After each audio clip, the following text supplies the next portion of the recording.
Bem-vindos. Hoje a gente vai falar de ritmo circadiano. Meu nome é Fernando Morgadinho, eu sou neurologista, especialista em medicina do sono e sou professor livre-docente no Departamento de Neurologia e Neurocirurgia da Unifesp. Aqui tem o meu e-mail, se quiser entrar em contato para qualquer dúvida, qualquer ajuda, a gente está à disposição para vocês estarem com a gente. Hoje a gente vai falar um pouquinho sobre a introdução, então a agenda dessa aula é sobre, vamos falar, a introdução, anatomia e fisiologia do ritmo circadiano, um pouquinho da genética e também a relação, talvez a parte mais importante para os doutores, a relação e a prática clínica do ritmo circadiano no dia a dia no consultório.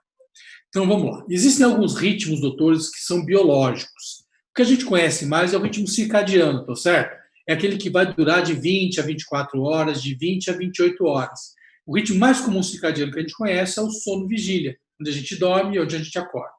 Mas existem ritmos que eles são muito baixos, menor aí que 20 horas. A gente chama esses ritmos, então, de ultradianos. E aqueles caras que são muito altos, são muito maiores que 28 horas, a gente chama esses caras de infradianos. Então, reparem que eu tenho os circadianos, são os mais comuns, os ultradianos e os infradianos aí, dependendo do que a gente conhece a nível de fisiologia, dá para dar muitos exemplos aí em relação aos ritmos biológicos que a gente faz parte.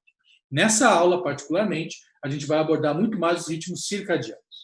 E o nosso ritmo circadiano ele vem sendo desenvolvido desde a evolução da humanidade. Você imagina aí 100 mil anos que o Homo sapiens caminha por essa face terrestre, esse ritmo circadiano vem se moldando para a gente se adequar ao ambiente. E mais recentemente, com a luz artificial, muito mais detalhadamente, com mudanças que a gente vai ver que foram muito importantes para a nossa rotina diária. Alguns elementos são importantes para a gente caracterizar o nosso ritmo circadiano, nosso bem-estar dentro de um contexto social, de um contexto de luminosidade de 24 horas. A primeira coisa que a gente gostaria de falar é que existem predominâncias de ritmo, doutores. A gente tem pessoas que são muito mais matutinas, que tendem a dormir mais tarde e acordar mais tarde. Há pessoas que são muito mais vespertinas, elas tendem a dormir, matutino muito mais cedo e acordar mais cedo, e as vespertinas muito mais tarde e acordar mais tarde.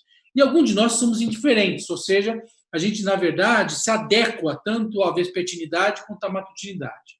Há variações dependendo da população, mas reparem só que, de um modo geral, nós, de uma avaliação global, a gente tem uma pequena porcentagem de nós, da população, que somos extremos vespertinos, e tem uma pequena porcentagem que somos extremo matutinos. A grande parte de nós está nessa parte intermediária.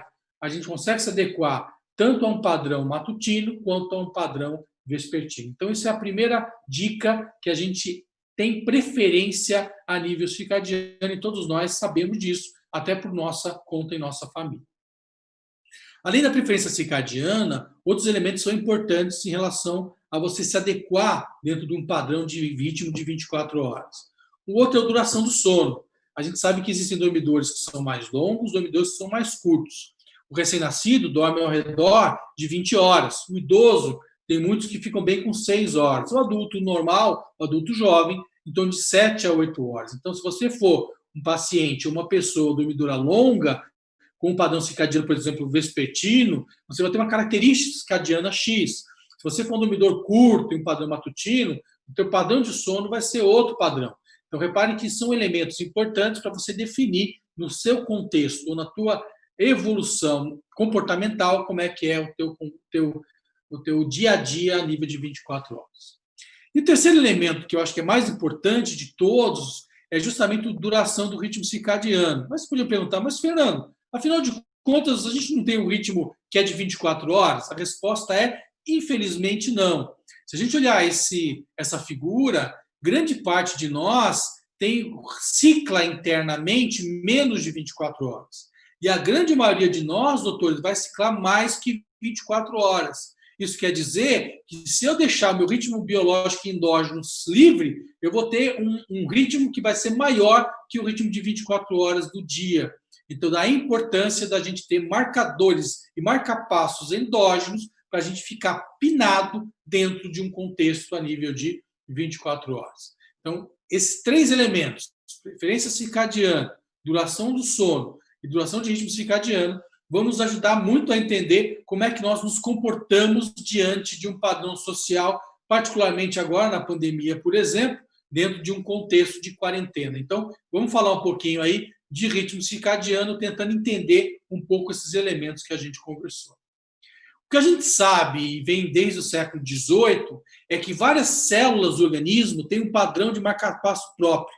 Óbvio que um sistema complexo biológico, como é o humano, o mais complexo de todos na face da Terra, vai ter um comando, a gente vai ver isso via melatonina, que ele é muito mais complexo e ele é muito mais dinâmico, mas que cada elemento isolado, cada célula, seja do seu rim direito, seja do seu baço, seja da tua articulação, por exemplo, do joelho direito, vai ter um padrão de ritmo circadiano.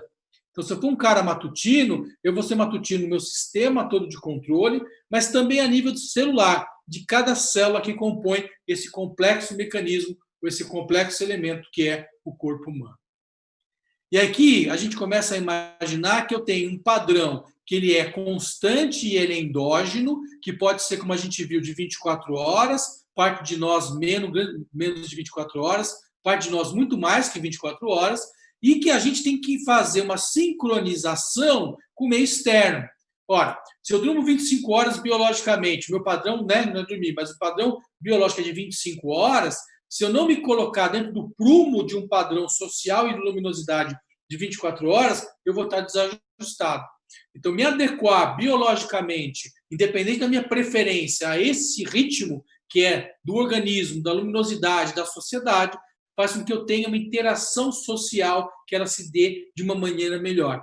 Então, o sucesso do indivíduo frente às suas atividades, à sua sobrevivência, pensando numa época pré-civilização moderna, quando você era um caçador, quando você era um indivíduo que fazia plantações, etc., dependia muito da tua adequação ao meio ambiente, seja ele a nível de luminosidade, como era até muito pouco tempo atrás, antes da luz artificial, seja agora dentro de um limite ou de um padrão a nível social e profissional. Muito bom. Nesse contexto de sucesso, eu quero trazer para vocês um artigo que foi publicado na Forbes, mais ou menos uns 4 anos atrás. Eles pegaram 21 indivíduos de maior sucesso no mundo e caracterizaram o padrão de sono deles. O artigo foi muito bom se não fosse o erro do grupo editorial ou de quem fez a reportagem de dizer que quem tinha muito sucesso, na verdade, é aquele que dormia menos. Então, se a gente for somar aqui quem dormia de menos de 5 horas, menos que 6 horas, eu estou somando aqui 46% das pessoas que têm muito sucesso mundial, vamos ver já, eles tinham um sono curto. E o final do artigo foi justamente isso. Quem dorme menos tem mais sucesso. A gente que mexe com sono foi detalhar um pouquinho mais esse artigo para a gente ver do que se tratava. Repara que eu tenho o Bill Gates, eu tenho o Tim Cook, eu tenho aqui vários indivíduos, o Churchill, o Benjamin Franklin, o Barack Obama, enfim, o Thomas Edison, tenho vários elementos de alta performance social. Mas vamos detalhar um pouquinho o sono dessas pessoas. Quando eu detalho especificamente o tempo de dormir e o tempo de acordar, lembra que no final do artigo eles justificaram somente o padrão de sono curto. Mas se eu for olhar com muito carinho o momento de dormir e o momento de acordar, reparem que se eu somar antes das 6h30 da manhã, 22%, 33%, 39%, 40%, mais de 50%, mais de 55% dos indivíduos que tiveram sucesso não só dormiam menos, mas que eles eram o quê? Matutinos. Eles tendem a dormir e acordar muito cedo. E aí vem o ditado, né? Deus ajuda, o doutor falou bem, a doutora falou bem, quem cedo madruga. A nossa sociedade moderna, ela está tendenciosa e tem um maior valor nas atividades mais pela manhã, como são para os destros em relação aos sinistros também.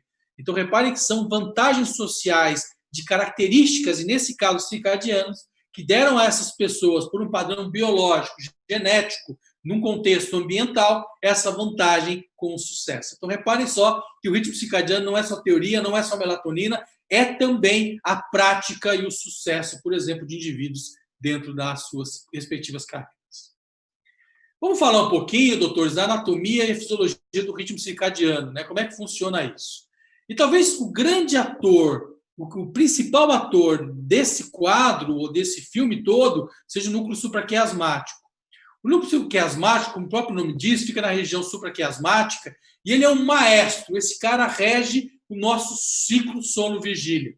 Por lá passa são as vias da melatonina, e por lá sai um monte de comando para vários neurotransmissores e vários receptores. Daí a gente vai entender a complexidade que é estar acordado a nível bioquímico cerebral e a complexidade que é para fazer dormir.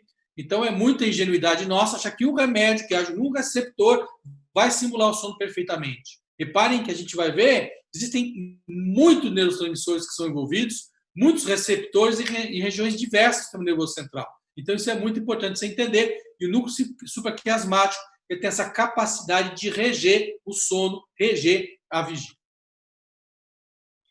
Quando eu olho as interações desse núcleo supraquiasmático, eu vejo a importância desse cara. Ele está relacionado com a via óptica, a gente vai ver em relação à pineal na produção da melatonina. Ele está relacionado também com os gânglios da base. Ele está relacionado com o tronco cerebral, ou seja, ele faz uma interface muito ampla com todas as vias do sistema nervoso central, captando informações e demandando ações em relação ao controle circadiano. Então, reparem que é uma localização estratégica e que também é uma função que é primordial no ritmo, no ciclo circadiano. Então, isso é importante a gente imaginar que cada um de nós tem o seu núcleo supraquiasmático. E o seu núcleo supraquiasmático, grupos celulares que têm a genética que é individual de cada um. E a genética, doutores, nesse caso particular, ela é fundamental para você entender as nossas características circadianas, as nossas características de sono. Então, dependendo do teu padrão genético, e a gente vai explicar isso com detalhes mais para frente, a gente vai entender por que eu tendo a dormir mais tarde, por que eu tendo a dormir mais cedo. Então, essa preferência circadiana de dormidor longo, dormidor curto, vem por conta de um padrão genético e expressão, obviamente, proteica, que é o paradigma hoje nosso biológico. Só lembrando, como a gente conversou, o núcleo supraquiasmático realmente é um cara que ele é um maestro, não só a nível de sono, mas também de temperatura corpórea, de atividade a nível de função cognitiva, função muscular, atividade a nível de apetite. Então, todo o organismo vai estar orquestrado e comandado pelo núcleo supraquiasmático, que tem uma relação importante com a luminosidade, que vai fazer, sim, o drive do sono, o drive da vigília, controle de temperatura, melhor performance cognitiva, melhor performance a nível motor ou de atividade física, apetite, alimentação, ganho de peso, enfim, esse cara nos ajuda muito a manter o prumo dentro de um contexto endógeno versus o nosso ambiente. Aqui eu costumo dividir a parte do núcleo supraquiasmático em duas grandes funções neurofisiológicas.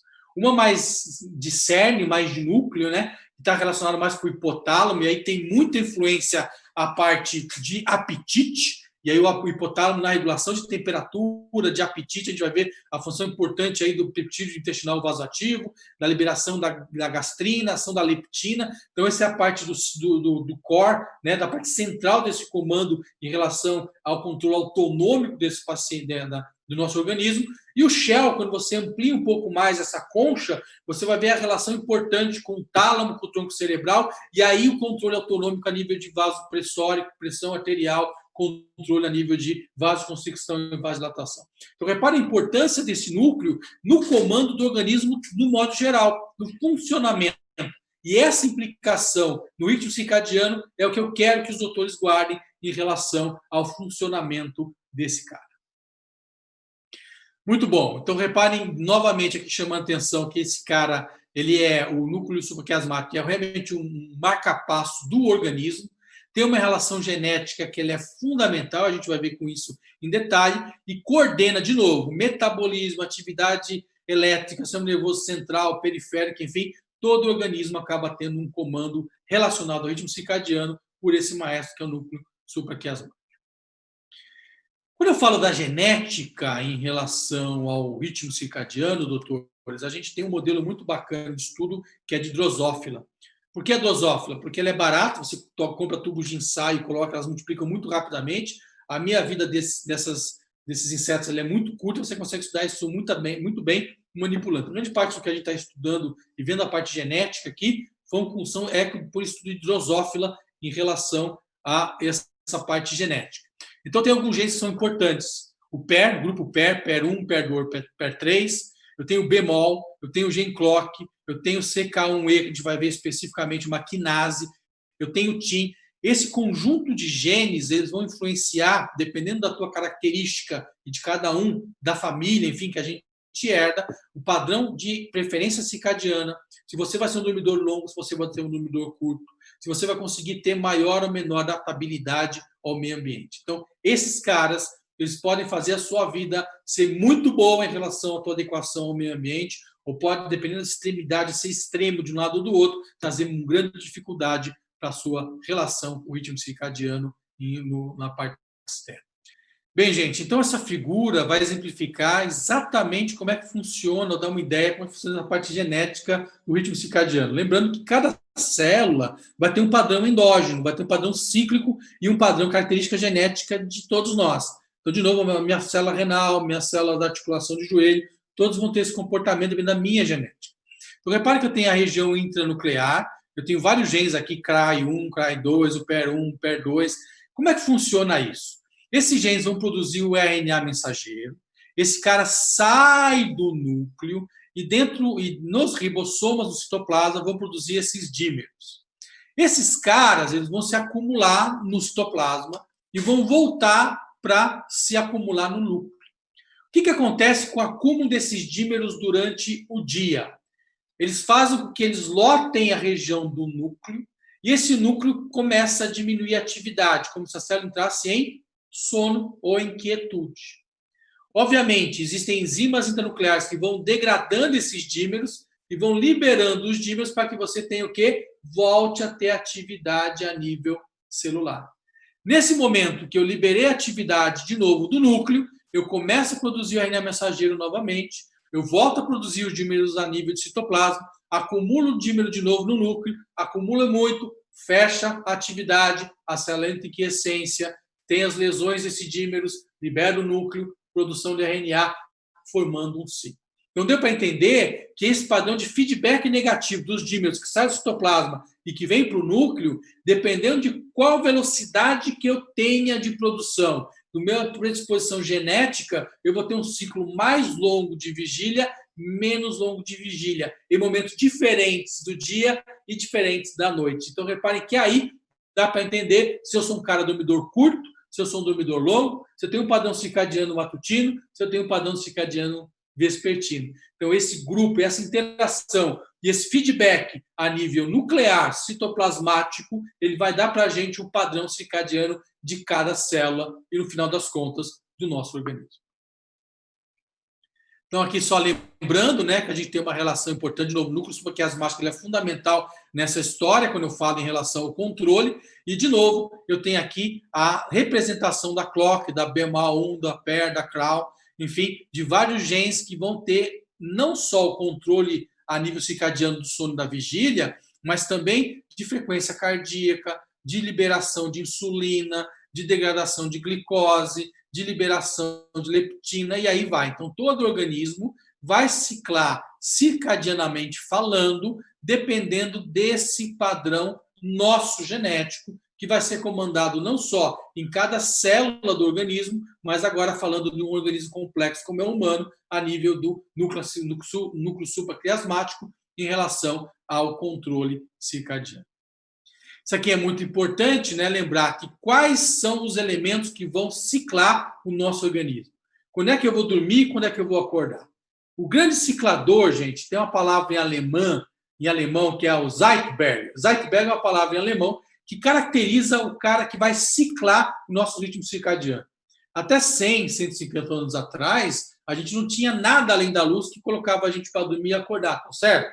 De 100 e poucos anos para cá, com a luz artificial, perdeu-se essa importância tão grande, embora ainda tenha na prática clínica, a gente vai ver isso para tratamento de alterações de ritmo, mas na nossa rotina não é tão importante, porque a gente está exposto muito à luz artificial. Então, o Zeitberger hoje, humano, não é tanto a luz como era no passado, é mais nosso o quê? Comportamento social, nas atividades profissionais, enfim, tudo que nos cerca dentro de uma sociedade moderna. Então, lembrar que as vias e os fatores que estão hoje implicando e direcionando e pinando a gente no ritmo circadiano ou são as nossas atividades profissionais de estudante e pessoais. Então, aqui é muito importante a gente imaginar, existe ainda, e é muito importante na biologia, a nível circadiano o trato retino-hipotalâmico, que é justamente esse cara que traz a conexão da atividade da luz na retina, passa pelo trato óptico, nervos ópticos, etc., a nível núcleo supraquiasmático, que vai a nível de pineal na produção da melatonina. Então, esse trato ele é muito importante no manejo e no controle do nosso ritmo sono-vigília, vigília-sono. Então, lembrando que a gente tem, de novo, o trato retino-hipotalâmico, com essa importância a nível de trazer informação. E aqui eu tenho 2 momentos que são importantes para os doutores não esquecerem. A melatonina é produzida onde? Na glândula pineal. Quando é que ela é produzida? Quando eu tenho exposição da luminosidade na luz na retina. Então, eu tenho que me expor à luz de manhã, preferencialmente, para que eu tenha a produção da melatonina. E quando é que eu libero a melatonina? Eu libero a melatonina quando eu tenho a exposição à escuridão à noite. Então, são 2 elementos importantes para ciclar bem a melatonina. Primeiro, a nível de exposição durante o dia, eu produzo. E segundo, a escuridão durante a noite, eu libero. Na pandemia, eu não estou fora de casa, não tenho exposição. E, além de tudo, eu estou exposto à luz artificial que inibe a liberação. Então, é um serviço para o nosso sistema de melatonina e circadiano você ficar numa quarentena onde você não tem luz natural e onde você está exposto à luz artificial à noite. Muito bom. E aqui só lembrando a complexidade da relação núcleo supraquiasmático, né? Lembrar, olha a gama de neurotransmissores que a gente está diante, GABAérgicos, a nível também serotoninérgicos, e aí vai. Todos os neurotransmissores com uma relação importante de controle de sono-vigília, quando eu falo a relação do ritmo circadiano. Muito bom. Então, aqui lembrando que o ritmo circadiano não é só sono-vigília, a gente tem que pensar em outros fatores, né? E é importante entender que vários receptores estão envolvidos, receptor de GABA, receptor de NMDA, enfim, tanto o glutamato quanto a parte do GABA estão muito relacionados nesse controle do trato retino-hipotalâmico. Então, aqui eu queria chamar a atenção para 2 grandes elementos que são importantes dentro desse sistema.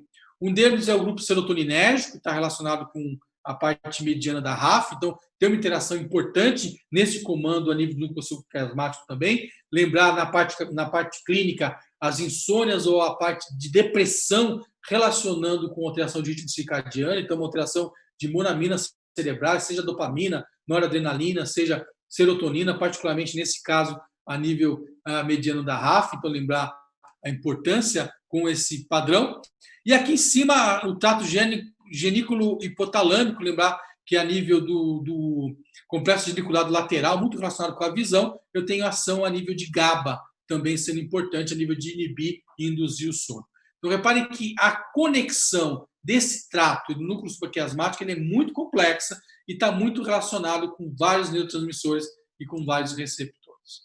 Então, aqui só lembrando que existe um outro elemento que não só relacionado com a luminosidade, de controle de alimentação, de temperatura, de interação social, e que a gente tem justamente vias outras múltiplas que fogem desse circuito da melatonina e que vão interagir a nível de hipotálamo, a nível de tronco cerebral e comando temperatura, frequência cardíaca, pressão arterial, comando vasomotor, apetite, enfim, a complexidade se dá muito grande para a gente se adequar dentro desse ritmo circadiano. Muito bom. Lembrar só que a gente tem estímulos que eles são outros sem ser da luz. Eu tenho conexões do eixo hipotálamo-hipofisário, lembrar da parte de ansiedade, estresse, que pode afetar seu ritmo circadiano. Eu posso ter alteração a nível de hipotálamo lateral também, com as hipocretinas, paciente com narcolepsia, com alteração de ritmo circadiano. Eu posso ter ação GABAérgica, lembrar também que os medicamentos com ação GABAérgica podem interferir nesse comando a nível do supraquiasmático. Enfim, é uma gama de interações complexas que a gente tem que entender e que pode estar relacionado com um desfecho de alteração que a gente acaba obtendo ou por uso de medicamento ou por uma disfunção, seja por uma predisposição genética ou, por exemplo, agora, num padrão de quarentena.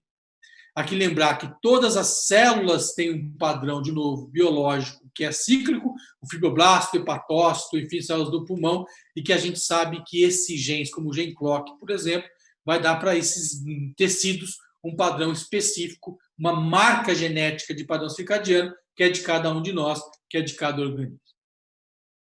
A interface central e periférica se dá, como a gente conversou, com essa relação importante da via a nível de retina, via óptica e pineal, e esse comando via melatonina barra núcleo supraquiasmático vai ter, então, uma interface, uma coordenação entre a minha predisposição interna e o meu ambiente externo, para que a gente tenha um casamento perfeito e uma adequação que seja favorável.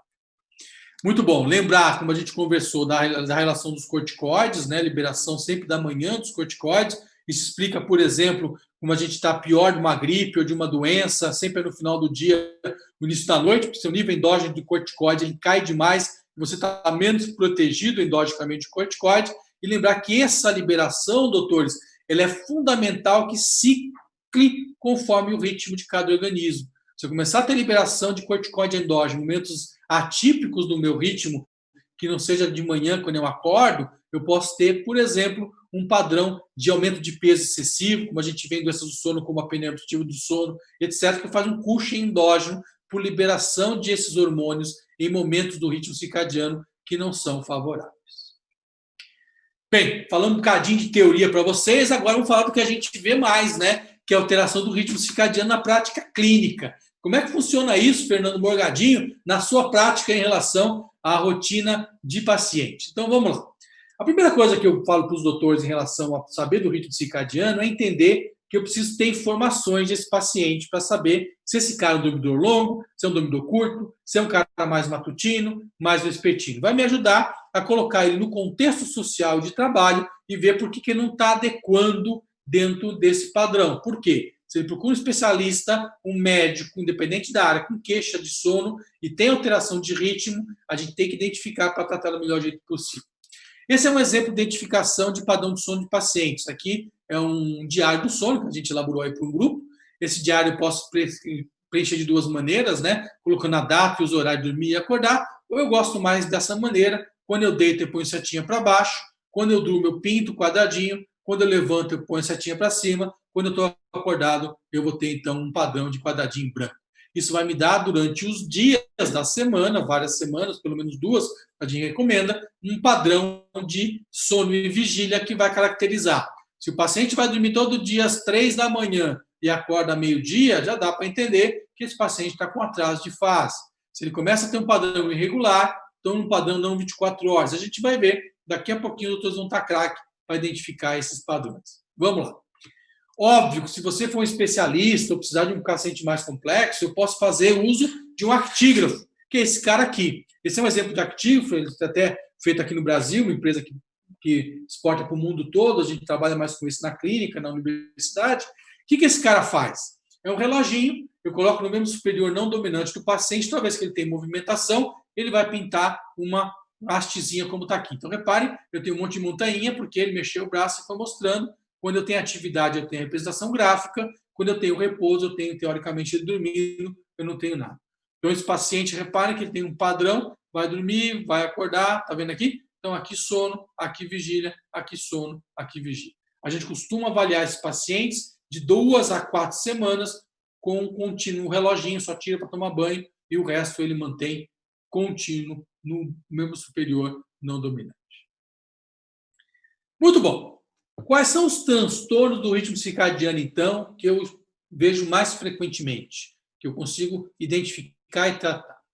Então, eu tenho atraso de fase, eu tenho avanço de fase, o ritmo que a gente chama não 24 horas, que a gente chamava antes de livre curso, o jet lag, todo mundo lembra e conhece, quando você passa vários meridianos aí, aumentando, ou leste-oeste, aumentando, diminuindo horas do teu fuso horário, e os trabalhos de doutores de turno, que só eles dariam 3 vezes essa hora de aula, por conta de ser muito complexo. A gente rapidamente vai conversar, só para dar uma ideia para os doutores. Então, vamos começar a falar do atraso de fase. O que é o atraso de fase, doutores? É quando o paciente vai dormir mais tarde e acorda mais tarde. É muito mais comum em paciente que, obviamente, é vespertino, já tem essa característica, mas eu chamo isso de distúrbio quando ele impacta a nível de qualidade de vida do sujeito.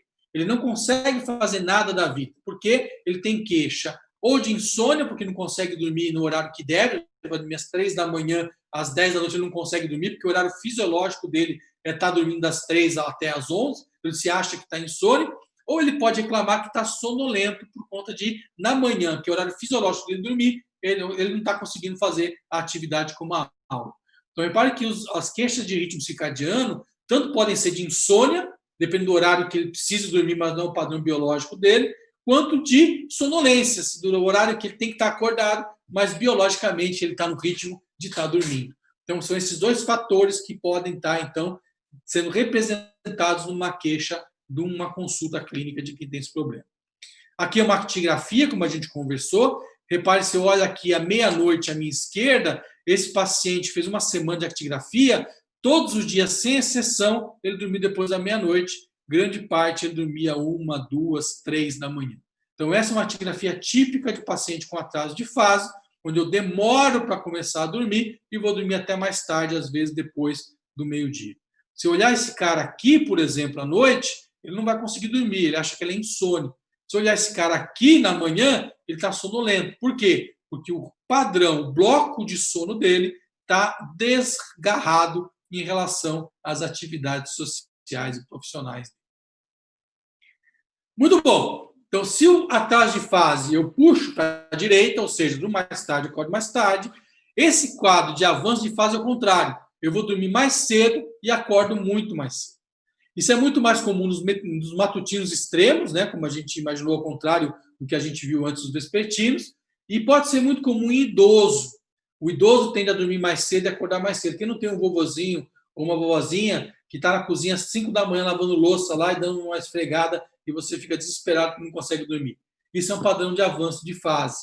Lembrando que o atraso de fase que a gente conversou antes, diferente desse que é no idoso, era mais comum no paciente com uma pessoa que é adolescente. O adolescente tende a atrasar a fase e o idoso tende a avançar a fase. Então, reparem que a idade vai mexer com essa característica e com essa preferência circadiana. Esse aqui é um ritmo não 24 horas, doutores. O que acontece? É o que a gente vê muito paciente que tem a amorose importante, o cego. Imagina que meu ritmo é de 25 horas, seja de 25 horas endógeno. E eu não consigo colocar no prumo, porque não tem a luminosidade ativando o meu sistema retículo, né, a pineal. O que vai acontecer? Eu vou viver 25 horas. Então, cada dia eu vou dormir um dia, 1 hora mais tarde, acordar 1 hora mais tarde. Cada dia eu durmo 1 hora mais tarde, acordo 1 hora mais tarde. É o que acontece aqui. É livre curso. É como você no final de semana. Sexta para o sábado, aumenta 1 hora. Sábado para o domingo, aumenta 1 hora. Chega na segunda-feira, você está desesperado, querendo voltar, você está com 3, 2 horas de atraso. Só que nesse caso, essas pessoas eles perdem esse parâmetro. Então, eles vão ciclando, vão rodando. Tem época do mês que está igual a gente e tem época do mês que está completamente invertido, que vai sempre aumentando 1 hora de dormir a acordar. É um tipo de ritmo muito difícil de tratamento, a gente vai ver o tratamento dos ritmos daqui a pouquinho, e que realmente responde muito bem à melatonina, aos agonistas melatoninérgicos, quando a gente fala principalmente pacientes com cegueira ou cegos. O jet lag, né, que é justamente essa alteração de ritmo quando eu tenho mudança do padrão a nível de schedule ou de horário, porque eu viajei vários meridianos. Faz diferença, doutor, se eu viajo para o leste ou para o oeste, vai ser muito importante. Eu adequo de uma maneira para o leste, adequo de outra maneira para o oeste. E aqui eu tenho algumas dicas em relação a se você viaja de Los Angeles para Paris, por exemplo, eu estou viajando aí do oeste para o leste, ou se eu vou, por exemplo, de Paris para Los Angeles, eu estou viajando, por exemplo, do leste para o oeste. Então, dependendo de qual região eu vou para qual, ou seja, se eu vou dormir mais cedo do que eu estou programado, ou se eu vou dormir mais tarde do que eu estou programado, eu vou caracterizar e vou pinar o ritmo circadiano com melatonina, ou seja, fazer ele dormir num padrão, no horário que precisa, e vou expor a luminosidade no horário que eu tenho que estar acordado. Eu não vou ficar aqui nessa aula por conta do tempo, inclusive caracterizando cada um deles. Quem quiser interesse tem aí uma dica. Vale a pena a gente avaliar o que a gente chama a atenção, né, que toda vez que você passar de 2 fusos horários, pelo menos, você já tem que tomar cuidado em adequar o ritmo circadiano para viajar. Uma dica importante que eu faço sempre, quando eu vou entrar no avião para um lugar onde você tem um ritmo circadiano, um horário diferente do seu, já põe o teu relógio no horário da chegada e tenta viver, a partir do avião, os horários que você já está ou vai viver lá.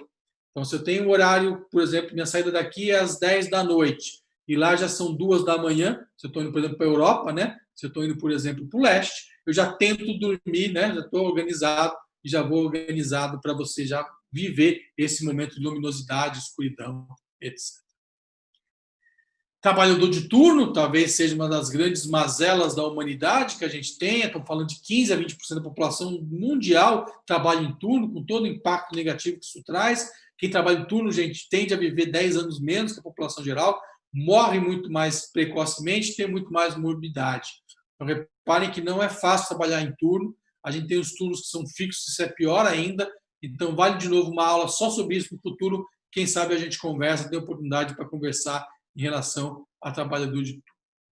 Como é que eu trato, então, doutores, as alterações de ritmo circadiano? A primeira coisa que eu tenho que lembrar é que a higiene do sono é fundamental. Eu tenho que ter hábitos saudáveis de dormir e acordar para que eu tenha uma boa capacidade de regular o meu ciclo de sono-vigília. Então, evitar cochilo durante o dia, evitar ingestão de estimulantes como cafeína depois das 5, 6 da tarde, evitar tabaco depois das 5, 6 da tarde para quem fuma, lembrar quem fuma muito e para de uma vez pode dar abstinência. Então, esse cuidado tabagista tem que ser feito customizadamente, né? Cada um o seu cuidado. Relaxamento na hora de dormir. Temos que evitar usar estimulante ou sedativo sem orientação. Enfim, todos os cuidados que a gente tem uma lista importante aqui. Se vocês tiverem interesse em aprofundar, vale a pena vocês modularem e entregar para os pacientes de vocês. Faz parte do tratamento de ritmo circadiano ter uma boa higiene do sono. E aqui, uma dica e um resumo que basicamente é assim. Eu posso tratar as alterações de ritmo, doutores, em dois momentos. Eu tenho um bloco que está fora do eixo, tá certo? Eu vou ter que pinar um bloco na entrada do sono e outro bloco na saída do sono. Como que eu pino a entrada do sono? Melatonina ou agonista melatoninérgico. Então, eu uso esses caras, induzem um sono, põe esse cara no prumo na entrada. E como é que eu faço esse cara acordar no horário que eu quero? Despertador, luminosidade e atividade física totalmente outdoor fora de casa. Então, repare que se eu fizer só um dos elementos, a chance de eu adequar meu ritmo é menor. O ideal é você trabalhar na higiene do sono, pinando a entrada desse ritmo e pinando a saída. Então, se o cara, por exemplo, vai dormir aqui pelas 3 e acorda às 11, eu quero puxar esse ritmo para as 1 da manhã para acordar às 10. O que eu vou fazer? Eu tenho que pinar esse cara na saída da luminosidade e pinar esse cara na entrada com um medicamento, seja melatonina ou agonista melatoninérgico. Então, é fundamental entender que trabalhar no ritmo circadiano é trabalhar num elemento só. É trabalhar num contexto de higiene do sono, trabalhar na entrada do sono, trabalhar na saída do sono. E aí você vai ter um sucesso dentro do contexto de tratamento. Bem, então era isso. Foi um prazer dividir esse tempo com os doutores. Espero que tenham aproveitado muito. Saúde a todos. Até uma próxima oportunidade. Até breve.